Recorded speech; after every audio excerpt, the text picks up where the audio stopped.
Hi, welcome back to Guessagaingaming, playing Age of Wonders Planetfall.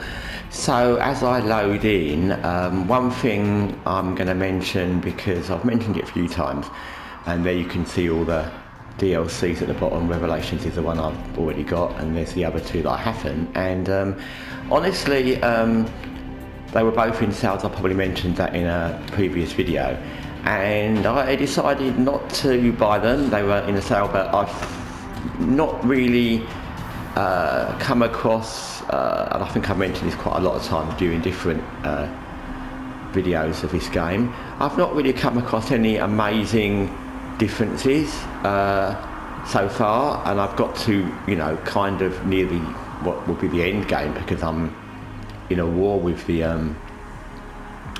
AI players, and that's kind of how it's going to end. I mean, it's not going to end well for me, I don't think, but and yeah, I've not really found any other than the anomalous sites, which are fun, but there must be more. I mean, I'm not suggesting there's not more, but I've not, and I can only say from what I've done. So if I went into online wikis and guides, I'm sure that I could find what there is in it, and how to access different parts of it, maybe if I did different things. But to my view, online DLC is kind of one of two things. It's either a thing where you get a new region, something like maybe Dragon Age, where the new DLCs mostly were new regions that you unlocked, something like that. Or it's a new mission. Watch Dogs Legion has a DLC with 4 new missions. Or it's outfits and those things. Or it's something that's integral in the game, and like Stellaris, where you, if you've played that, where you get new DLCs and it automatically integrates throughout the whole game. But in this, it's not really been any of those, and you shouldn't need to work out where the DLC is if it's not a new expansion area or a new mission, which it isn't, I know that. Then you shouldn't need to be thinking, well, what is it? Why isn't anything much different to the last time I played through? That's my thinking. So, although I'm sure there is a lot of things in that Revelations DLC that I've not got to, there must be, because it's obviously not just going to be anomalous sites, not for a normal base price of £15 anyway. But yeah, I'm not really sure that that's really going to be worth it for me, and I'm not sure about the other DLCs if that one didn't really impact on the game. It may be during this last end game playthrough that something suddenly happens, and like I said, I'm sure something does happen, and there's more things to it, but you should be, it would either be, like I said, it would either be something that, like Outer Worlds, where it says you've got a new area you can explore at level whatever, or it would be integral in the game, and then you'd notice what was happening, and it obviously is integral in the game because of the anomalous sites, but that's all I found. So anyway, I just thought I'd mention that. It doesn't mean I won't purchase the DLC, the other DLCs at any point, and if I play through this, or if I play through this in my own empire, I may discover more parts of that DLC, but at the moment I'm not rushing out to get it, so that's just a heads up from what I've found. And obviously if you've been watching these videos, you'll have seen that nothing much has changed. It's nothing obvious. Anyway, so here we are back in hell. I was thinking about this before I turned on PlayStation, and this has happened to me in other playthroughs I've done, and I don't kind of really know what the answer is just in this playthrough, but in general, because this happens often. Like I said throughout the video, I know what they're going to end up doing. They end up with ridiculous amounts of units, and there you can see, and that's just one cluster, and we can only see that. So they've got their whole empires back there somewhere, and it has to be, because what you can tell by common sense is that if they have that many armies, they must have a huge amount of, not huge, but they must have multiple colonies to be creating them, because you can't create armies anywhere other than colonies, and to create that many you need quite a lot. So they've got more than, put it this way, they've got more than one. So it's hard. So what will no doubt happen here is we will get wiped out, but it is what it is, and that's all part of the fun, I guess. I've already shown you on the diplomacy screen. I'll do it again just in case it's changed, but it's this little shit that's... And the only thing we can really do is become a vassal. That's the only option. We can't give them something, we can't... We could try and get a truce, I suppose.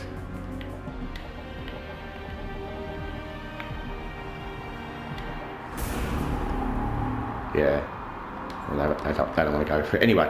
And yeah, become a vassal. Like I said, I don't do that in games. I'd rather fight to the death. And I'm not sure what the mechanic would be in this game. I know in Total War, in some of those games, if you, or Stellaris, if you become like a vassal or something becomes your vassal more likely, they can then rebel and break away and start their own empire.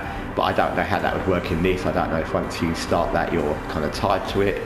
But I don't want to do that.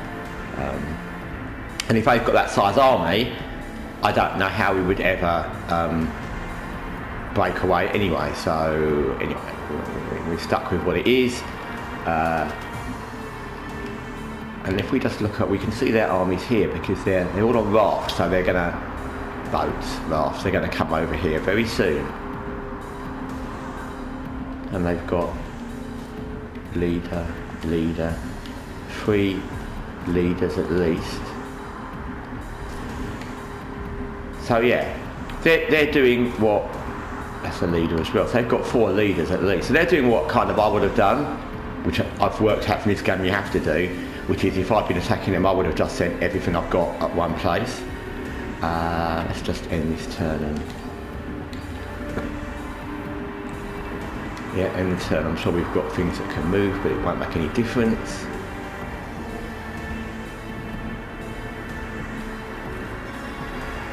So, as I also said previously, domain invasion can be anything. It can be some, you see on the right there, but that can be some marauder faction. And at the moment, we really don't have the time to worry about who's invading anywhere except here.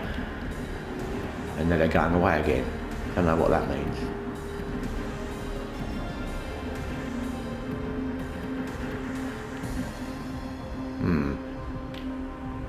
But yeah, I would suggest then, I mean, having watched this, and it's all a video to kind of discover, and I've discovered, like I said, this is the least prepared I've ever been for a war, but that's not to say I've ever been super prepared. So I would say the strategy in this game is you either need to build a very, very big army, but like I said, the problem is that they've got that huge army, but you need resources, cosmite, energy to build it and upkeep it. And you need objective completed.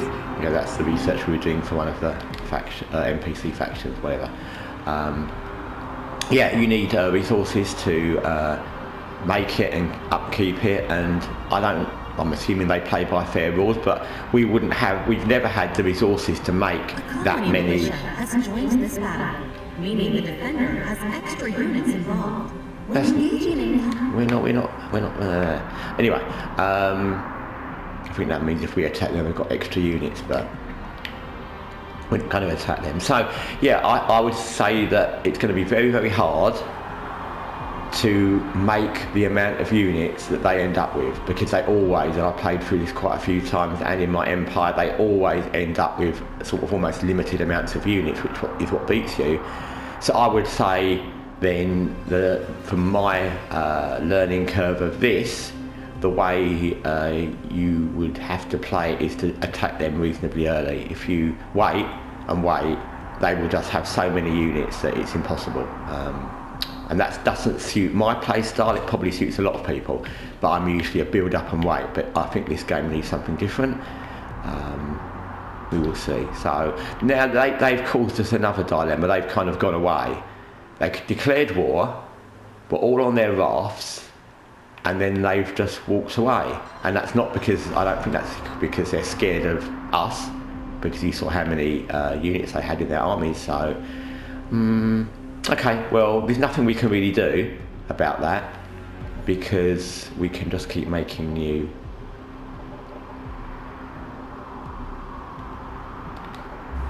units. But there's nothing much we can do because we can't, it's not like one of those games where they're walking away so we can chase them down. You can see how many units they've got, plus they've got a colony there which will have more in colony units, so there's nothing we can do, and they may just turn around and come back. I found that in this game as well. The AI does that a little bit. They look like they're going to attack and then they won't, or then they'll go one direction and come back a different direction. It's a bit hard to kind of know what to do, but like I said, there's not really much we can do. So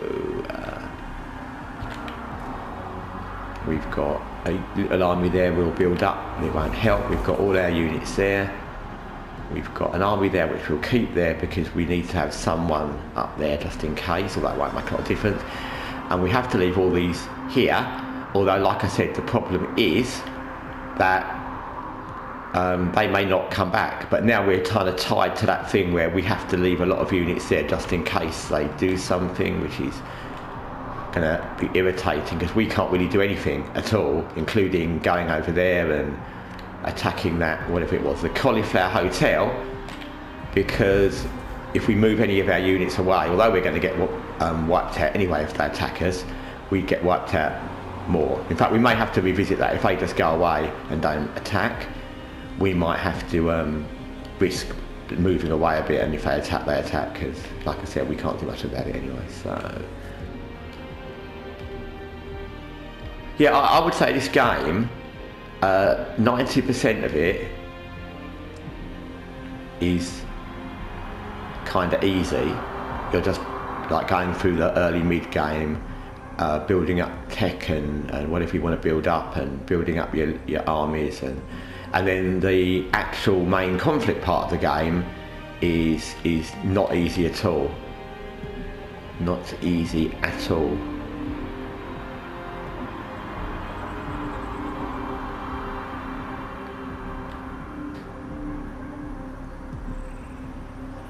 So I think we need to build up one of our,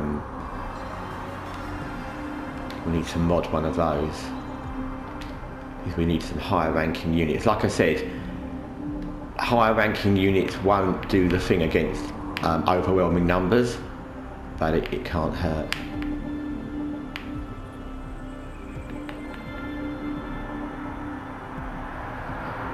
Wrecker, okay. That looks cool.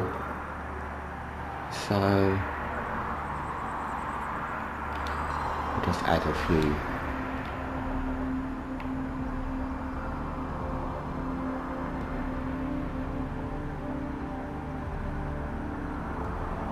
Yeah, we'll do that. Retaliation, that's good. Okay.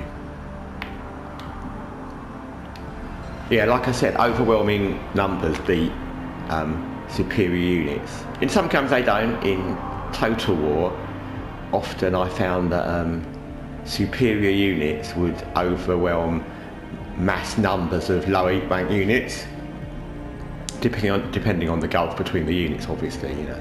But in this, no, it doesn't work like that. So let's make one of those things we just modded.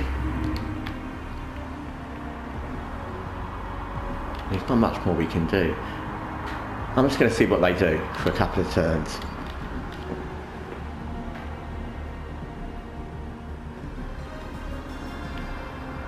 Like I said, there's a domain info. I don't even know where Lucky Landing is. I think it's somewhere over here.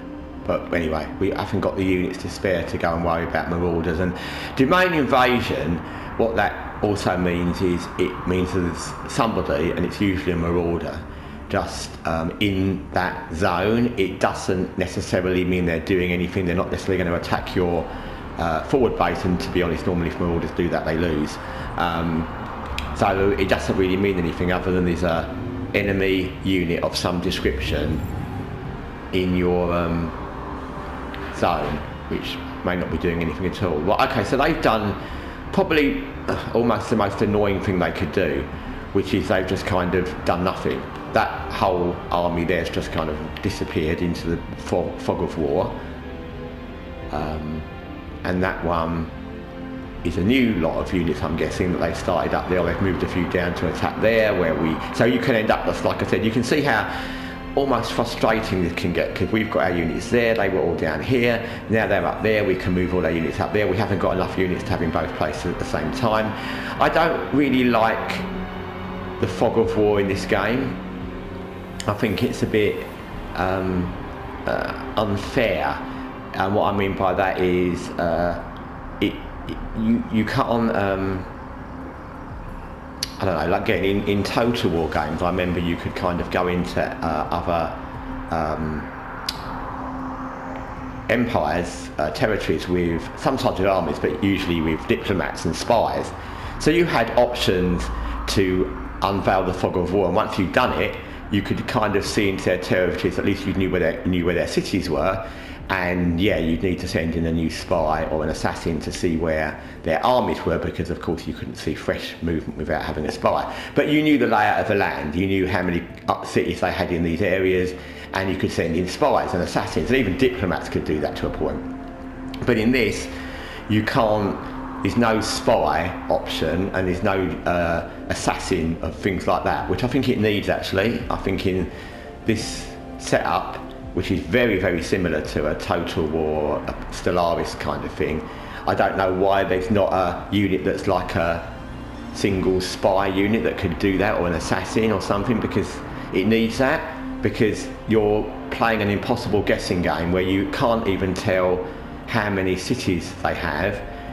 There's probably some operation where you can do something, you might be able to view it, but it should be more straightforward, because you're in a kind of doomed situation where you can't venture into their territory with any army, which is all you've got. Everything is an army in this game. You can't venture into the enemy's territory, even when you're not at war, without causing a diplomatic incident, and you haven't got any spy, assassin, diplomat options to go in there. So you can't, unless you kind of make a pact with them or something, you can't ever see where even their cities are, which is actually kind of almost unfair. So yeah, I think they needed a spy, assassin, diplomat, one of those three things, if not all of them, option in this, where you could send a neutral unit, either a spy or an assassin in subterfuge, or a diplomat that would actually be able to see stuff. Anyway, so that's another observation. And again, we're kind of stuck. We've got a new what's this? They demand something. Oh, I'm fed up with them. I'm not going to give them anything. I don't care. And they want something. We won't give them it. I'm just interested. They start. The NPC factions, the Spacers and the Paragons and these others. We haven't got them in this game. They get more annoying as it goes on, which is why I said always do their quests and build up goodwill early on, because later they'll start demanding sectors and things like that, which you obviously won't want to give them. So yeah, it's annoying. And usually, I don't know whether that's part of the way the game's worked, they start doing that as soon as you end up in a conflict with an AI player. So okay, so we've got some society tech, which, see, this espionage, but it's not the kind of espionage that's like, that'd be really helpful. I mean, yeah, we can research, basically that means you steal some of their research or steal some of their energy, but espionage where we could spy on them and see into their areas and go send someone right into their territory and see where their armies and their colonies are, be much more useful than this, because you may not even need to. I've had this before and I've never used it. We'll take it because it's there, but yeah. Okay, so again, we'll skip one more turn, see what they do.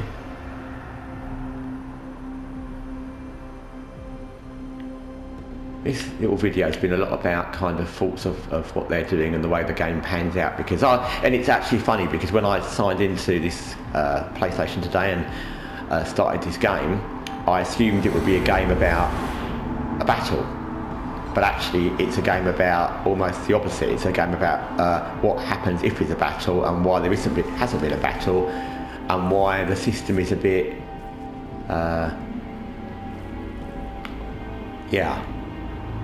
AI is a bit irritating. Because at this point, like, so I guess we had the option, if we had, let's just say we had 10 colonies, we could be making, theoretically, at the most, 10 more units each time. Even that would still take time, and you can see how many different armies they've got, plus our colonies would be all over the place. So, we have to take them time to create the units and to move to join up at our front line. So really it will be, to be honest, it's almost like watching a injured fly flying around your house and you know it's going to die, just kill it. I mean, they're not attacking, but that's not really helping because we can't attack them and we can't get to the level of armies they've got in the time, and they're just kind of almost taunting us. So we're gonna just get on with it because there's not much we can do. What does that do? Whatever. So we're just gonna have to. Where's that little quest thing? We've only got 4 turns to get to that, and we won't because we're over here. So it's all gone horribly wrong. We could attack with our one.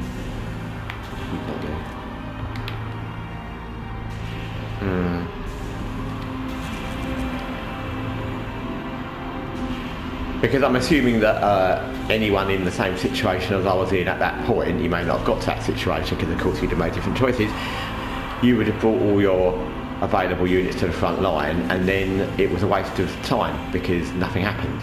So it's all been annoying. So we might, for want of anything else, we might attack that because, like I said, basically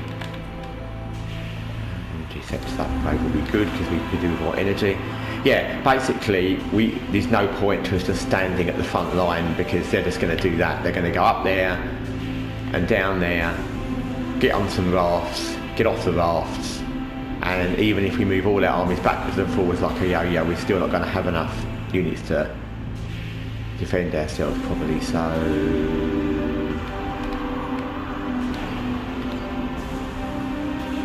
yeah, if I could say one thing about this game, and it kind of would negate this thing where they've got tons of armies, it would be that it needs that spy, assassin, diplomat option where you could send a neutral or a hidden unit into enemy areas to see where their cities are, I mean their colonies, how many colonies they have.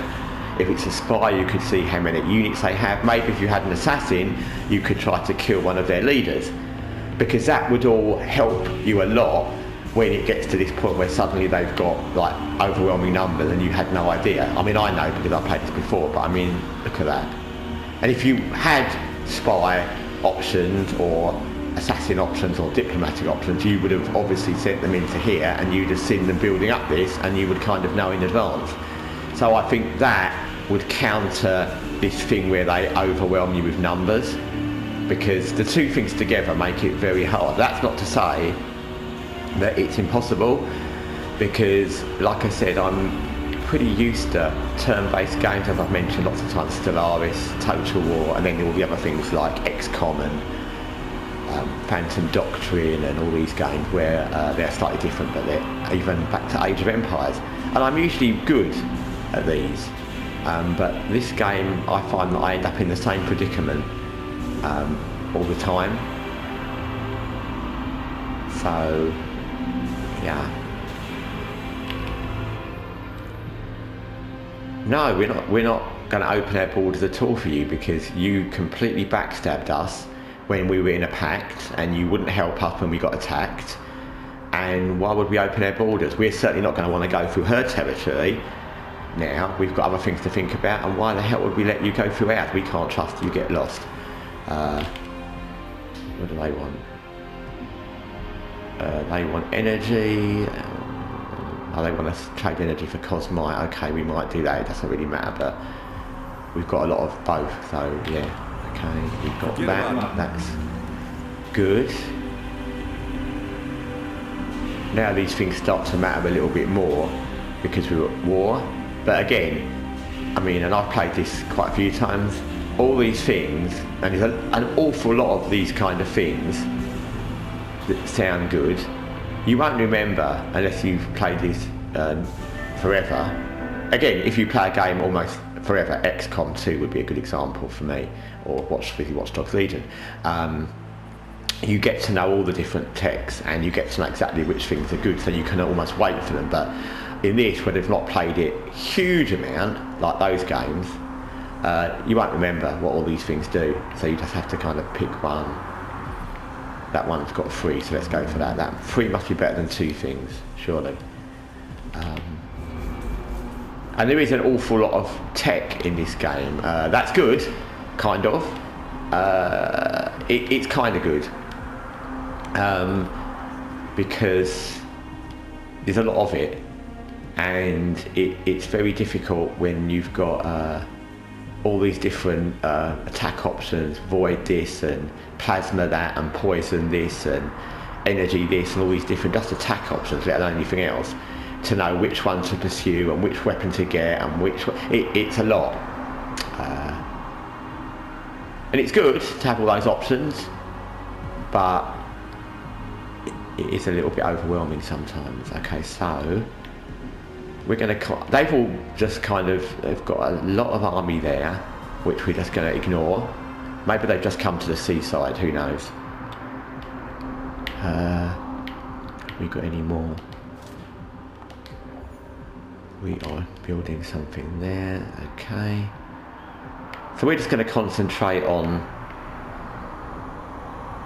maybe attacking this. We're going to make that unit there soon, so.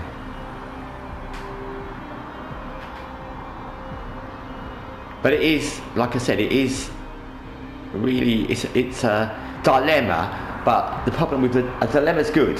A dilemma and games that kind of get to a point where you have to think a situation are good.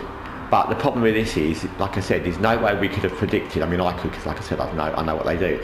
But you couldn't predict, because you can't spy into enemy territory or send spies. You can't know where their cities are or how many armies they're building, so that doesn't help.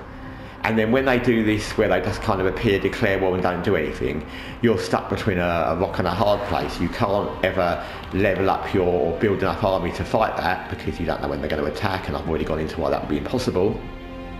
But you are kind of stuck with, I guess you better leave some of your army there, because if you literally just took all your armies off to do what you'd normally be doing, which is maybe killing marauders and exploring other areas, then you, of course, they'll suddenly attack you, because I don't know what their parameters are. Maybe what they're waiting for is that one army to go, because they're really scared of having to fight one army and they don't want to fight any army, I don't know. So yeah, it's difficult. So like I said, this video, which I thought would be about a war, has become about the frustration of being at war without a war, which is a thing in this game. It's a specific thing to this game, the way the conflict pans out in the latter stages. And I found, like I said, I found all my playthroughs to be very similar to this. Partly, yes, because I've left attacking the AI players until I've built up my army. But as you've seen if you've watched the videos, I've not had the energy and the Cosmite and even the leaders to build up my army particularly fast. And you can't see into their territories and spy on them to know what they're doing. So it's a problem you get in this game. And I'm not sure what the answer is. So I'm going to cut this video because we've gone through the normal amount of turns, and I appreciate that not a lot's happened other than me kind of talking about what hasn't happened, which is kind of frustrating for, I'm sure, people watching, and for me if I'm playing, but it is what it is. So I'll cut this video because not much is actually happening, although I expected lots to be happening, and then what I'll do is I'll play on a little bit and see if these do anything, and if they don't, I'll probably play on until they do, because at the moment it's just a kind of standoff, which I don't know why they're doing that, because in any game I've ever played, turn-based or not, if the enemy's got overwhelming numbers and they're all with you, they just attack you, and they've got overwhelming numbers and they could wipe this colony out and this army out without losing anybody, but they're not. So anyway, thanks for watching, and I'll be back next time with more Age of Wonders, or in probably the case of the way I played this, Age of Blunders. Take care.